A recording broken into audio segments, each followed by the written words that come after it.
care about so much. I'm Matt Holland. I have the honor of serving as the Coordinated Entry Operations and Evaluation Specialist at CHIP. And if I can repeat that 2 times in a row, then I should get a little prize, I think. That's the longest title ever. No offense, Chelsea. CHIP's mission is to mobilize, advocate, empower community collaboration toward ending homelessness and foster an effective system of homelessness prevention and intervention in the greater Indianapolis area. We firmly believe that everyone has the right to be housed and connected to care, and that the only way we can achieve that is by working together, because successful efforts toward ending homelessness require the collective talents, resources, and commitment of the entire Indianapolis community. No one group or individual has the ability to address these issues alone, and we are much more effective and impactful when we bring our collective talents together under a shared vision. The Lunch and Learns are meant to provide insightful insight into the issue of homelessness in Indianapolis, as well as highlight the collective work being done by our amazing partner organizations working across the homeless system. And today you'll hear from several of those partners. Before we jump into today's topic and meet our phenomenal panelists, I'd like to take a moment to recognize and thank our 2021 celebration sponsors. Thank you so much to your commitment to ending homelessness in Indianapolis. We appreciate you immensely and could not do the work without you.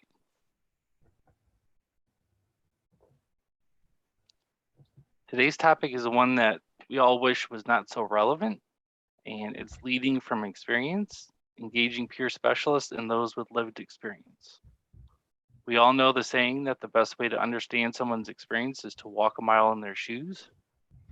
What if you had already walked in those shoes and your journey can help connect to another person from a place of empathy, compassion, and lived experience? What if your experience can shed light on the complexities, causes, and solutions that those who haven't been there don't fully see or understand? This was the reality for far too many individuals and families who were experiencing homelessness across the county and in Indianapolis. In 2020, 8,502 individuals experienced homelessness throughout the year in our city. On a single night in January 2021, our point-in-time count counted 1,928 people who were staying in emergency shelters, safe haven, transitional housing, or living unsheltered. Those experiencing homelessness are disproportionately Black and Brown households, and increasingly those over 62 and those who have more chronic health conditions. The role of peer support specialists is growing in many sectors, including homeless and housing services. Peer specialists are trained, certified individuals who provide support to others because they've explicitly had their own personal experiences with homelessness, substance use, and/or mental health issues. Today, we will hear from peer specialists working in Indianapolis about their role and work to elevate the voices of those most impacted by these issues and to advocate for more effective and inclusive solutions. Let's meet and hear from our phenomenal panelists today to learn more about the work of peer specialists in our community and how to engage those with lived expertise to inform the work of ending homelessness in Indianapolis. Yvette Markey works to serve individuals and families as a certified addiction peer recovery coach, level 2 with a mental health endorsement, and also as a community health worker and certified recovery specialist. She's the founder and executive director of a local 501c3 nonprofit, In Touch Outreach Resource Center. Stephen Pepper is a 15-year military veteran who works at the Institute for Justice Research and Development as a reentry peer program specialist, in addition to working with Peer Network Indiana as a certified community health worker. And Lakeisha Walton is a peer support specialist at the Damien Center. They previously served as the Transitional Living Program House Director for Trinity Haven.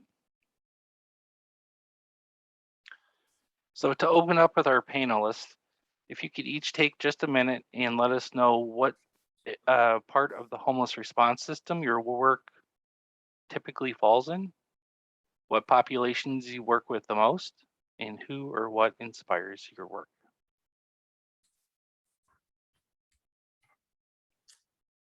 Okay, so I'll take off. Is that okay, Matt? It looks like that's the way the Great. flow is going here. Yeah. Good afternoon, everybody. I'm happy to be here with all of you, and thanks, Matt, for reaching out. I am Yvette Markey, as Matt said. I'm a certified addiction peer recovery coach with the mental health endorsement level 2. And I'm also a community health worker, certified recovery specialist, and a medicated assisted treatment specialist. I currently work with the Indiana Recovery Network and the Mental Health of America organization as a recovery support coach and as a recovery engagement center coordinator. And so what I do in my day-to-day is work with individuals who are so I am a person in long-term recovery as well. Substance use and mental health I manage daily. And so, you know, what keeps me here, I may be jumping around here, but we talk about what inspires me is the people that I speak with and meet with and hear from every day, who are presenting with issues of homelessness, substance use, and mental health. All of those things I know too well from firsthand lived experience. And so my inspiration comes quite honestly from myself being where I am and being able to use that lived experience to help others and to hopefully inspire hope that you know, they too can get to the end of the rainbow, so to speak. I do street outreach. I'm in the office, I'll get in the streets and in the alleys, like I'll go wherever I need to go. They have to remind me you can't go alone, you have to take somebody with you. Diversion, I do a lot of work to help individuals and families to stay in their homes who are facing eviction, locating resources for financial assistance, you name it, calling the shelters, maybe sending a hat around for a family to get a room for a day or two. Like, you know, it's, you know, so the recovery specialist, the role entails a whole lot. I'd be all day talking about the things and how we help, because sometimes you have to get creative and do that. So I do that on the daily. Again, families, individuals, people who are unsheltered and seeking shelter. And so, you know, I'm happy to see so many people, and I'm hoping out of this that I can learn some other ways that I can best support individuals who are still struggling. So thank you. Yeah, thank you all for being here. And thanks for having me. Thank you, Yvette. That is really hard to follow. So I'm not sure who's feeling up to it, but Oh, I am. I'll go next. go ahead, Leticia. That's right. We do this. Yes. My name is Lakeisha Walton. My pronouns are they, them, and I am the peer support specialist at the Davian Center. I work majorly within housing and a lot within outreach and harm reduction most recently. And I work mostly, if not all, with young adults, so 18 to 24. A lot of what Yvette said, like, you know, what inspires me is the best way to put it, because I have also been through a lot. And in order for me to actually be sitting here in like the best state of mind that I've been in my entire life, lets me know that not only have I survived, but I am continuing to survive. So I would also say that I'm a very big inspiration to myself, and I love being that inspiration to others. Great. Thank you, Lakeisha. And last but not least, Stephen. Hello, everyone. My name is Stephen Pepper. Thank you all for being here. As Matt said, I work for the Institute for Justice Research and Development. They are housed out of Florida State University. I've never been to Florida. I was hired on this job straight from California with my master's degree in social work. We are currently doing research in the re-entry population in 10 states, including here in Indiana.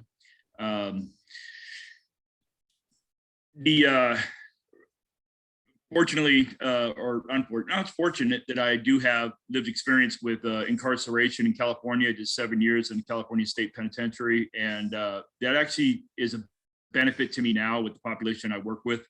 In getting trained as a peer specialist, support specialist has been a godsend on working with my participants that I work with. You know, a lot of, I don't want to say a lot, quite a few of our participants that I work with, they are reentering society without any support, family or friends. I got one participant was incarcerated for 32 years, 65 years old. He has no family at all, you know, and so working with him, and he's been homeless on and off. You know, I've been able to get him some housing here and there. But because of financial difficulties and stuff he faces, he's twice has lost his housing opportunity. So, you know, I continue to work with him and moving forward with him and all my other participants. What inspires me is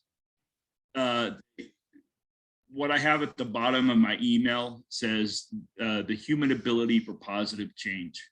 And I believe in that tremendously, that it just takes, you know, might take some time, guidance, but there's always that opportunity and hope that people are able to have that positive change in their life. And I hope to be part of that when it does happen.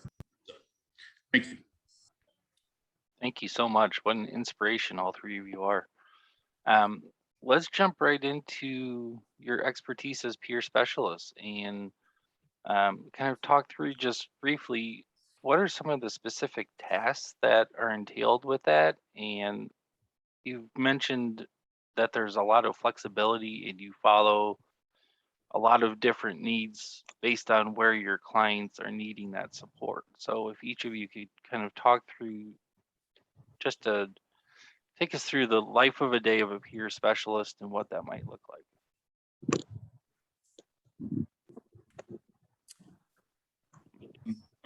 I'll go first this time.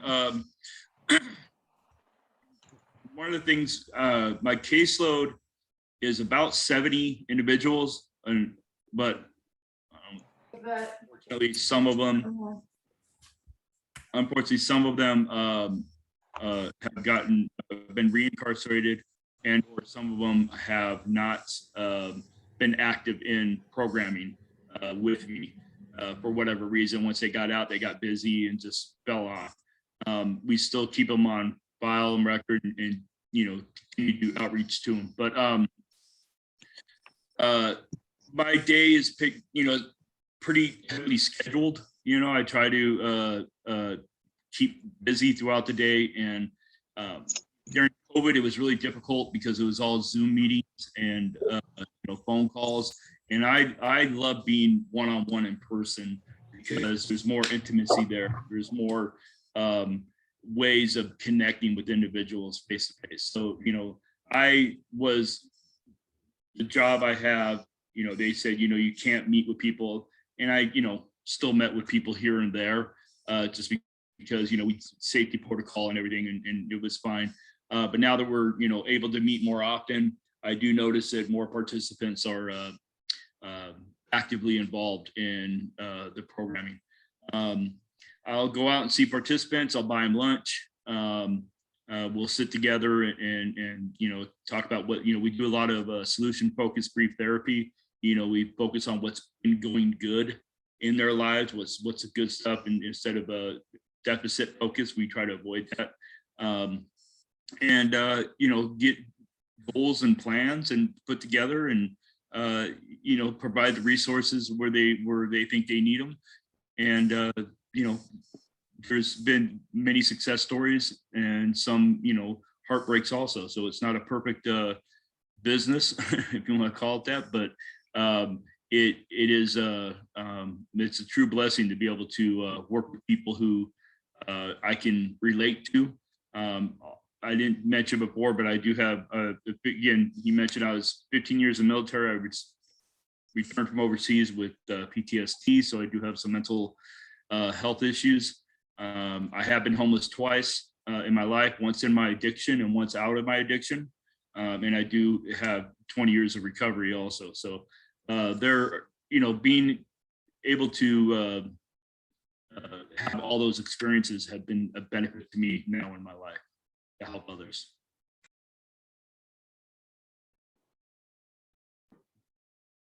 I think we'll serpentine draft it, so I'll always be in the middle and someone will go first. My day-to-day process is a lot like Stephen's. I do a lot of individual one-on-one, just making sure that all of my clients have all of the resources that they need. I talk through the biggest thing now is them expressing their wants and their needs, because a lot of my clients feel as though that they are bothersome. And I try to let them know that that is not the case, and that this is something that I would want them to start to do, is to not only voice their wants and their needs, but also know what their wants and their needs are.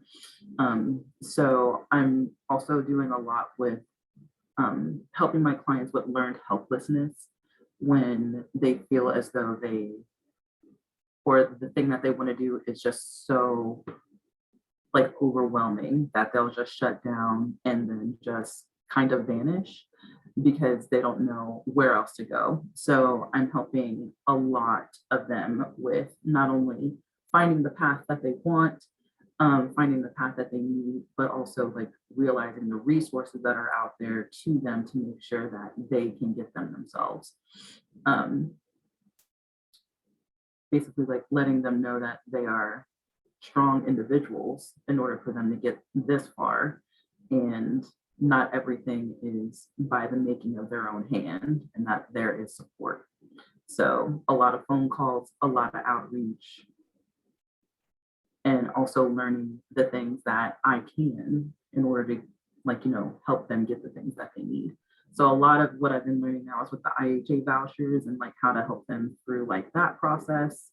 And also like filling out like forms, or even just like things that we would even take for granted, just like calling maintenance and be like, hey, there's something that is going on in my shower. I don't know if it's like Freddy Krueger or if it's like something from Anaconda, but like if you can call maintenance and maintenance will come and help you figure it out. So it's like, it's the all of help me make it make sense. That's what I like to say. How can I help you make it make sense? So that is what I do on a day-to-day basis. I love it. Thank you, Lakeisha and Steve, for kind of paving the way here for me. Everything Lakeisha and Steve said, Mr. Pepper said, like for me, a day looks like showing up at the engagement center. So I work at the Recovery Engagement Center in the Mental Health America building. So on any given day, because we're drop-in, like I'm supporting individuals are coming in, just looking for a place to be safe and looking for a place to connect. So we do a lot of social connecting. I am intentional about being socially engaged if people that are coming in are willing, just because I know how a simple "how are you doing" can change the trajectory of somebody's day, and so I make sure that I have time when I say how you're doing, not how you doing and just carry on, so it's important for me to ask people how they're doing every day. And so I set that time aside on a Tuesday, especially, where that I'm just open. I'm open to the rec center, and I'm just in the center and engaging, and and I find out a lot of needs that aren't mentioned just by kind of listening and engaging and being the butterfly in the room. Just and so with that, as our visitors are allowed to just be themselves and carry on, I'm able to pick up on things that might be stressors or barriers that they may not otherwise talk about. And so coincidentally, the six individuals I have become recovery coach for, out of just having some conversation with them about some of the things that we talk about in the center. And, they just kind of got comfortable with wanting to talk. And so I do that. And out of that comes the many of different things, so you don't know which way you're going to walk or go with somebody, because everybody's, needs are different. So I listen with understanding. We do some, it just depends. So for instance, if someone's early in their recovery, and they may benefit from some early recovery skill techniques. I do a lot of motivational interviewing and making sure that people understand that they are enough, they are valid in, whatever their issues are. And just that, we can, again, like you said, Lakeisha, how can I help you? How can I help you to make it all make sense, or to knock down some of those barriers? Then I may encounter someone who genuinely doesn't know what they want. They're just like so over it, and so it's work, but it's also service work. It took me a long time to consider what I've been able to do as work, because it's a human thing, even without a dollar attached to it, like to help people. So yeah, it just depends, I may go to court with someone. I might mediate with their probation officer for them. I might talk to a landlord and help them to explain why the cops come every other day, and just advocating, mediating, and just showing up for providing resources. So it's long and wide, but it's very rewarding, because I too am them, have been, so I get it. And so, that's pretty much short version. You'll always hear me saying short version, because I promise you, it's never, you can't talk enough about the ways that we are either helping or the ways that we can, like, getting creative in our spaces with how we show up for people, I think is important. So that's a day for me, just trying to scope out what's happening, how people are feeling when they're coming in, and just kind of go from there with some, engagement if that's something that they want. And, we play games, board games, we pull those out. We have puzzles, coloring, it just, the engagement center is just that. And so however someone wants to come in and we can be of service, then that's what we do. There's generally 2 or 3 recovery coaches or recovery specialists in the house at any time. So Tuesday, Wednesday, Thursday. That's just a small plug I'll throw in there for free. If anybody wants to stop in, we're here, 1431 North Delaware. I've heard a lot of common themes, the human connection, and I think this group really relates to how that has It's a human changed thing. during COVID, right? Like For sure. those of us that thrive off of that person-to-person connection, it's been very, very difficult. So you guys what I've heard is your one-stop shops almost, right? You have all these different skills, all these different strategies to help people. What are some of the specialized training that you've gone through to help kind of prepare you to know when to deploy those different skills and strategies that, board games seem very simple, but how do you how are you prepared as a peer support specialist to kind of know how to read your clients and then when to step in, when to give more space? Lived experience. That's right. I was like, does life count? It doesn't have to be, it doesn't have to be like something that is offered through an organization or a person, because that's only the technical part of it. Mhm. Literally, if you haven't experienced it or basically like have the understanding within like yourself to like see what a person is actually going through without them actually having to talk about it is totally different. And it's only if like you at some capacity like have experienced it yourself.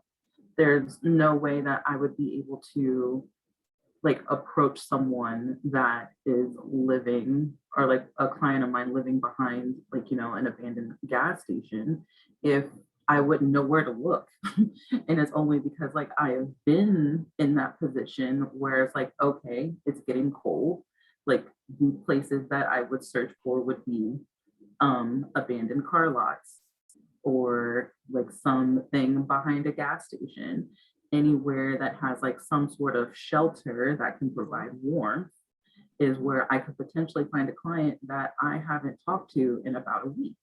And that's only because of lived experience.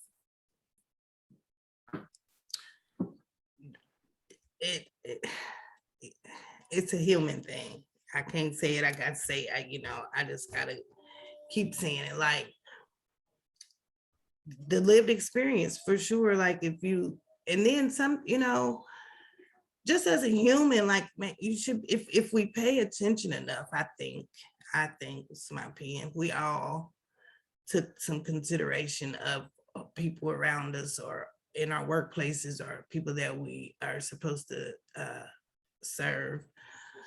Just kind of tune in, and it's just that human instinct, that we hope shows up, and that we don't say the wrong things, but just kind of take the time to feel and listen for that understanding, trying to, because maybe we don't have that experience, lived experience with what they're dealing with, but we do have what we have, and it's just a natural, and this is an assumption because you're all here, that you have this heart that cares for people. So when I'm speaking, I'm assuming, and that's a joke, but I'm just assuming that we all have that in us, that piece of us that might want to nurture, even if we don't know. If somebody comes in and it's cold out, we know that they may enjoy a cup of coffee or a cup of tea. So it just depends. Maybe I'll just sit it out there. Maybe I'll say, there you go. I'm always just reading, trying to read, and people, and go from there. I think it's important that we take the time to do that. And I say it again, just to stop and feel with people, just be in that energy. And then kind of push out from there. Like, I think it's just, a human nature thing. It's not easy. It's not always easy. And for me, like, there's times where what just because you're their coach, you've managed them, and you've spent time with the individual, but they say, oh, I'm fine. But that Tom is not fine today. But do we pry? No, we just allow them to be not okay, or not allow them to be okay, even if we think they're not okay, until they're ready to say, oh, I'm not okay, and oh, I knew it, none of that. You just kind of go with it, roll with it, and do what I can. So as you're rolling with it, as you're gauging when you can connect on some of those deeper issues, how do your roles each support the health of your clients, the ongoing health or the connection to health resources, in that the belief that housing is healthcare and those two things are so closely aligned? What does that look like as you guys are doing some of that deeper work? As it relates for me, as it relates to housing and that's rough, Matt. Like it's heartbreaking. It's, we're limited in from where I sit, the process is a little harder to navigate for housing because we just don't have the systems that are used for housing resources so much. Like, I feel like, and I know that's a question later on, how could these things be improved for peers? But if they don't have housing, then we're trying to understand how they got there. What if, and how to go, which way to go as far as housing, how they got there, why they're homeless, do they have income? Do they have a job? Do they have financial savings? How are they going to sustain? If you can get them in a place, you can, but the main thing for me is just really taking the time to ask those questions. If they're saying, well, I don't have any place to stay, and, my mom kicked me out because I was doing drugs in the basement, blah, blah, blah, blah. Okay, those things stick out. We have substance use things that we could talk about and consider. Then we, so it really does truly depend. And so then if I have a family that's homeless and are facing eviction, then I have a wonderful list that I've gotten from Miss Rachel Sample, and I see she's here, on places to direct the visitors that come in, and also the individuals that I meet with and serve through my own organization. So that's helpful. And then if someone is just homeless temporarily because of a disengagement with their family member or their loved one, then I may touch on some family support groups and refer out for some therapy that way. I ask those questions of how I can help in those particular situations. But I'm always referring back to obviously CHIP and the IHA and a lot of my peers and colleagues to help with that. But it's one of those gut wrenching things every day. It used to be years ago, food was a barrier. Now we can get food just about everywhere. Every resource center, every church, every just about everywhere. But housing, not so much. And it's the constant, you're just left with nothing. And it, so I'm waiting, wishing, hoping, praying that everything continues to go as it's going for the Housing First initiatives and all the wonderful stuff that's happening, and just learning how to better connect people that I serve to those resources be really helpful for me.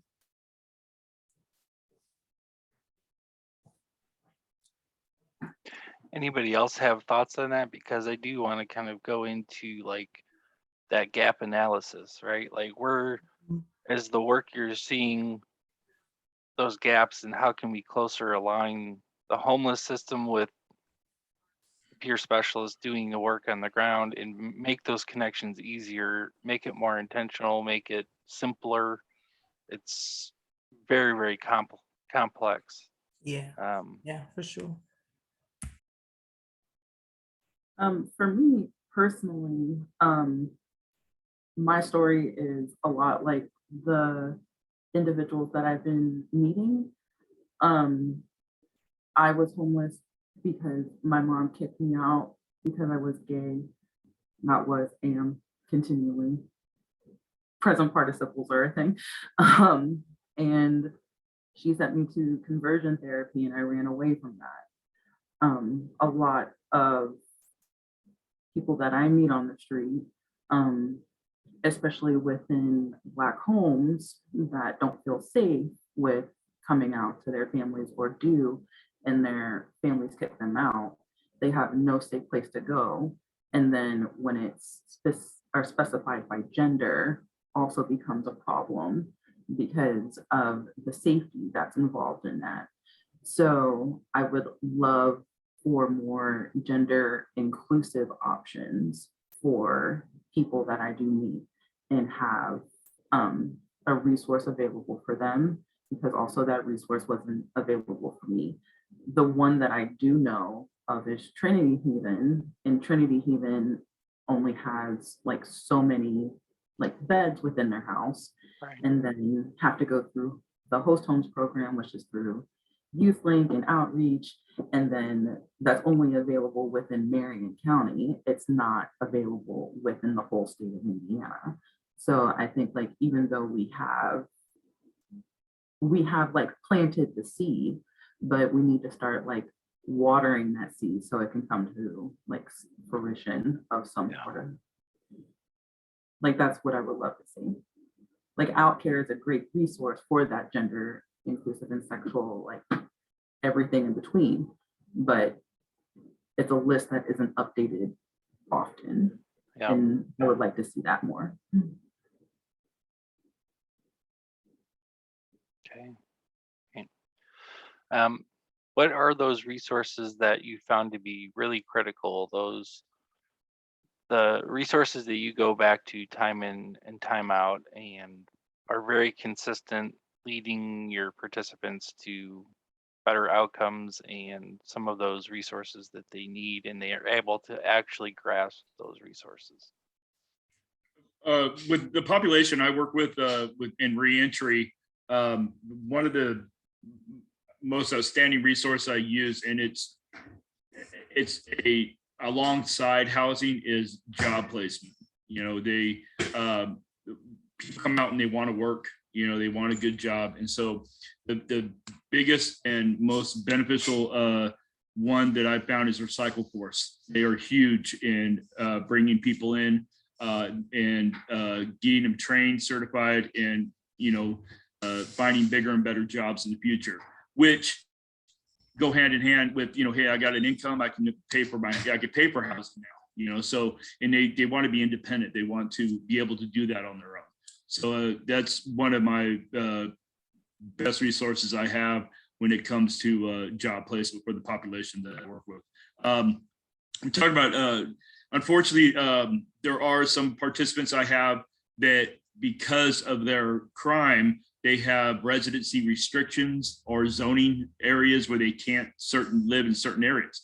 That's a huge hindrance to a lot I want to say a lot to some of my participants, where they got a few motels around the city that will let them live there, that are in compliance, but it's not sustainable. It's just too expensive. They can't afford to live there, and they end up on the streets. I recently lost a participant. He was recently killed, and then another one just 2 days ago got rearrested because he got kicked out of his motel and went missing for a few days. And I found him actually today in Marion County Jail. So he's a good example of, he has family, he's got support, but he can't live with them, and it's horrific. It's a horrible situation to have to live in, and they come out saying, you know what, it feels like I'm being set up to fail, and it looks that way in a lot of cases. And my hands get tied too. I will send addresses to their PO or their community corrections officer to get validation about clarification if that's a good address, and every single time, no. And so it would help if we had some housing that can, just on the outskirts of the city or in industrial areas and stuff that, because of the zoning laws are pretty horrific. Great. Really good feedback there. We are going to allow some time for questions here at the end. But one more, if agencies wanted to kind of connect to peer specialists and say, hey, we really would love to have peer specialists fit within our programming. Maybe we don't have that, or we don't have the presence that we would like. What are some considerations that those agencies should make to be able to really have impactful results from hiring and deploying peer specialists in their daily work?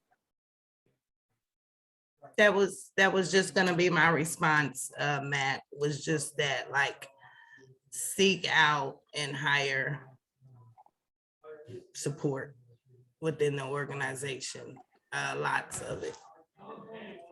Because that's where that employee is gonna take the time to hopefully get the results that are trying to be marked, which is to help individuals who are struggling. So literally create those opportunities within the budget, within the organization, and not, so maybe even, reach out to some of the, I'd say bigger organizations that are utilizing peer supports, and maybe have some conversation about outsourcing, so for lack of a better word, until they can hire, but just definitely position the organization itself in a place to support those that are struggling by having peer support, community health workers, and the like, just in the place, a peer, somebody that gets it. Yeah, so like, that'd be my suggestion. Any other thoughts, Lakeisha or Stephen, on that before we open up to the group for additional questions? I just wanted to add in to what Stephen was saying, as far as like, there's some good resources out there to help, with these type of programs and stuff. And I actually went through a PACE. I'm not for sure if anybody's familiar with that, but PACE is it's a re-entry program. And they offer a lot of stuff that you don't find in different areas, from the peer to the housing, to the recovery, to just, counseling, management, to job finding, and making sure that when you go get a job, these people understand and they know the background that you're coming with. So it's like it's kind of like having a what do you call that? When you're looking for housing and you might need a co-signer. It's like, Oh, yeah. Yep. And it's really helpful, even through PACE, I'm able to be at this job, which is called Project Leah.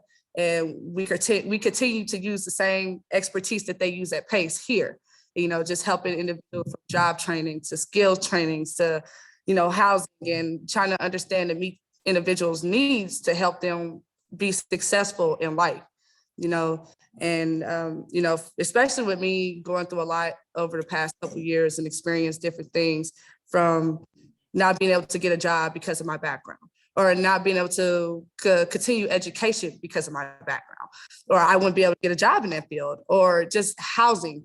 And it's really a tough topic for me, I guess, because I'm actually kind of networked with a couple different organizations like JLUSA and a couple other partners that we're working with right now to try to help fix some of these barriers in the state of Indiana. So it's kind of cool to sit here and kind of listen to everybody's input on, from different topics and stuff. So I'm actually learning as I'm sitting here listening to you guys. So I do appreciate the feedback and whatever else is out there that we could use to help network, to bring, communities and everything together so we can help fix the issues that we have in Indiana, because these are the main topics, from housing, education to fair wage jobs. So just being able to know these locations on where we could send people, or knowing that we send them here, they're going to be successful. Even with someone being there along the way and coaching you to make sure that you don't fall back, So I'm actually happy to be a participant of this class, you guys. Thank you so Awesome. much. I just want to say that. I'm sorry. Thank you for sharing that. Yeah. I think the only other thing that I would add is that, we as peer support specialists do the work, but I also don't want us to forget about ourselves within the work. So if it were to go to putting more peer support specialists out there, I would love to see and this is going back to the training, any training when it comes to boundaries and earning trust, because I love Prentice Hemphill, boundaries are the distance where I can love you and myself simultaneously. I don't want to lose myself in the work because I've already lost myself in the past, and learning to have a strong concept of I can help you only if you want to help yourself is something that I would love for people to know. We can't force the help upon the person. They actually have to want the help themselves. And if they want the help, then they will definitely work with you. And that is something that I just want to stress to everybody. As much as we love to help, we never want to force the help, because then you'll seem overbearing, overwhelming, things like that. And that will actually start to have the person not trust you, and they will tell everybody else that they know. And then that turns into a circle of do not approach that person because they are just out of all the things. So you have to let the person come to you and work with them and listen with the intent to understand, to know more, so they can actually say, this person is great, go to them for help. And then when we have the more help, or when they say there's more demand for help, that's when the positions will come, where people will start to open up and say, we need someone in this county and we need someone in that county. So it's all based upon, for me, word of mouth, but also what you hold dear to your heart. I love that, Lakeisha. I don't know if you saw all the reactions, but you got some mad love on multiple of those comments. So that's awesome. Okay. I also just want to add to Lakeisha, your comment as far as, just more people out there to be able to help support the movement, which is, I think is awesome, because even when I went through the phase of needing that peer specialist to help me along the way, there was at times where I started to slip away and I didn't feel like I wanted to give my all, but that peer specialist, she stayed on me. She's like, no, we're going to do this. We're going to get you here, and she's always made sure that I also was able to understand that sometimes it just might be too much and it's okay to take a break from something, but not to give up, and just being able to have that peer specialist. I still have one to this day. I love it. It's awesome. We're getting places, we're doing things, and she's teaching and I'm learning so much. And it's just just being able to be in someone's life and never really understanding what that person might be going through. And maybe they are ready. Maybe they just got a lot of barriers that's just blocking the way. And sometimes we need the peer specialist to kind of help them overcome that, so it's really awesome. I really think that, we need more of those around. We definitely do. Are there any questions from the audience for our panelists? Thank you so much for your time, to each one of you, for taking your time out for this conversation. I have a question. So what suggestions do you have for organizations seeking peer support? As you were seeking employment in your roles, how did you get connected with the organizations that you're currently with? And as I asked the question, I didn't introduce myself. I'm Angel Wallace. I work for Lutheran Child and Family Services.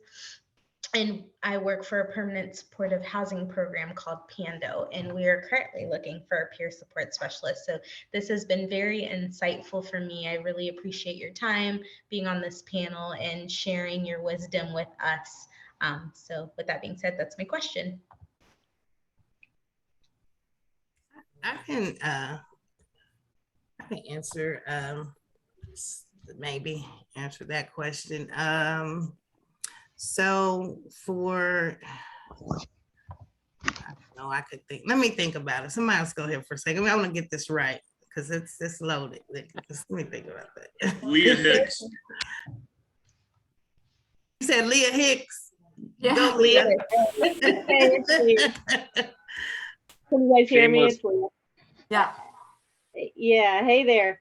I know we've worked some with Angel and tried to make different connections. I know with our peer cohort groups that we've got, and even Peer Network Indiana, and yeah, I mean it's been interesting. I don't know if that's the right word, but you know, I know you guys trying to fill this position because we've in most circumstances had situations where we've got peers who can't find peer positions and agencies that can't find the peers, and now we've got, you know, some of those connections made. But I know, you know, Angel, when you and I have talked, that one of the really great outcomes that our project had, we had a building a peer workforce in PSH that we've been doing the last year. We've had a cohort of individuals trained, and lots of networking and supports, and we have a second cohort that's just getting started. But most of the individuals in that cohort, and some of you on the panel are part of that, you know, have gotten positions as peers. You know, several of decided to go on and pursue their education, and so it's the very outcome we wanted is impacting your, you know, your search for a person. So which is, you know, a great problem to have. So you know, we're excited that we have a second cohort getting going and getting trained in November. But I know, you know, you've had your position for a bit. But yeah, I so hope that, you know, maybe there's some folks on this call coming together that we all haven't, you know, for whatever reason, crossed each other's paths, and that they'll reach out to you, Yes. or agencies may know people that are interested in your position. Definitely. And I'm going to put my email in the chat just so you have it. If you do know anyone, I didn't come on for recruitment purposes, but that could be helpful. Thank you, Leah, for answering my question. And thank you to the panelists again. This has been just so insightful. Yeah, Okay, you guys. Angel, I'll just jump back in here because so how to get involved, like for me, how I ended up here was volunteering, like just going back to some of the places that helped me, and then going out from there. So like how can peers get connected, or potential peers get connected? I connected with the Indiana Recovery Network and the Indiana Addiction and Issues Coalition, and was part of the process of moving around the state to develop the regional recovery hubs project. So I'd say volunteering, you know, and you know, maybe you can't afford to pay the peers to come on, but you know, if you reach out where peers are, I think you may be pleasantly surprised that, you know, people will volunteer their time. I want to throw it over real quick to Autumn, who I think has some additional information. Autumn, are you there? I'm here. I'm so sorry. Oh my gosh. Okay. I'm in Zoom meetings all day today, and I shut my eyes for 2 seconds and I was out. So I'm sorry. I'm so sorry, y'all, that I missed this. I'm sure it was an amazing conversation, but I would like to add that as we've received funding and implemented peers at Horizon House, just some things that I've noticed is, you know, it's kind of on the housing side, it's kind of a gray area between case management and the peer support. And I've noticed that there's a big push to do recovery support. And then I've had instances where religion has been brought into my clients' places, and it wasn't necessarily warranted. It's not been a problem, but I see that it could be a problem. We're a secular organization. And then also this is an AA or NA, and I'm like, okay, well, AA and NA may not have worked for you, but it does work for some people. And I think that really encompassing all recovery is important. I was a member of AA for 10 years. So that's my recovery foundation. And I think that, I'm glad there's other avenues of recovery. I look at smart recovery these days more than I do AA, but I think that it's important to be mindful of people's individual recovery journeys as we're going into their homes or into these businesses to support them as peers. It's wonderful. Thank you so much to our panelists. Thank you, Autumn, for that last perspective and context as well. It's been a real delight to be able to have this conversation, and I hope that it's a springboard for our community to figure out how to leverage the expertise of those of you that are doing the work on the ground and see these gaps and see these needs, and be able for the homeless system to be able to support that work more directly for you and your participants, but then also to fix those parts of our system that are not functioning well. It's a strategy that will take forever in time to continue to make it better, but it's certainly a important pursuit. If you want to learn more and get involved or support our collective work, check us out at www.chipindy.org. Also, mark your calendars and join us for the next Lunch and Learn in the series. And that'll be Wednesday, November 17th at noon. And it is titled Breaking the Cycle, Family Homelessness. Look for invite and more information on our social media and website. And if anyone wants to ask additional questions of the panel, we'll be here for a few minutes. I wanted to share, in case there's somebody who didn't know or doesn't know, about the landlord mitigation fund through FSSA. And what it is a opportunity for individuals who have been evicted or had a record. How you pronounce your name? Zinag, tell me your name. How you pronounce your name? I'm sorry. Zaynab. As you were speaking about that, the barrier to get housing because your background or a job because of backgrounds. In this particular case, housing because of a background. This fund serves as like a co-signer, but not with money, but just with words, because they've did their due diligence to see that you have changed, you have been on a job a year, you are able to financially manage your money, so it's really peculiar, but it's in place and it's a document that you receive that shows a landlord, essentially, I'm redeemed because I'm responsible now. You should consider renting this house to me now because I've did this, and that. And then it's an endorsement from the state because again, you would have went through the criteria to meet the eligibility requirement to get it. So that it's called the Landlord Mitigation Fund, and you can Google it on FSSA.